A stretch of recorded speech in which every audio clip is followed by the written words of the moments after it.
तो जी हाँ, नमस्कार दोस्तों, आप लोग देख रहे हैं बीडी भोजपुरी। और आप सभी को बता दूं, भोजपुरी सुपरस्टार थे साई लाल यादव जी का शानदार गाना आया था 2-3 साल पहले सारे गामा हम भोजपुरी से, जो कि जब भी नया साल आने वाला होता है तो ये गाना 1 महीने पहले से ही ट्रेंडिंग में इंस्टाग्राम पर चला जाता है और यूट्यूब पर तो तबाही मचाता ही है। तो गाने का नाम है धमाचा हुई आरा में। जी हाँ, धमाचा हुई आरा में अप्सरा कश्यप इस गाने में थी।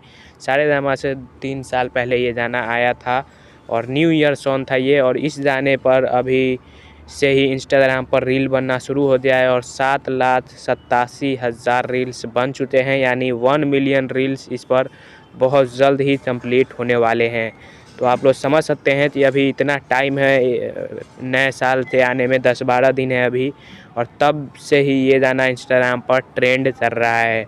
और यूट्यूब पर भी ये गाना काफ़ी ज़्यादा बजता है जब नया साल आता है। तो आप लोग इतना एक्साइटेड हैं और आप तो इधर ये गाना बज रहा है या इंस्टाग्राम पर आप लोगों ने ये रील बनाया है या नहीं, कमेंट में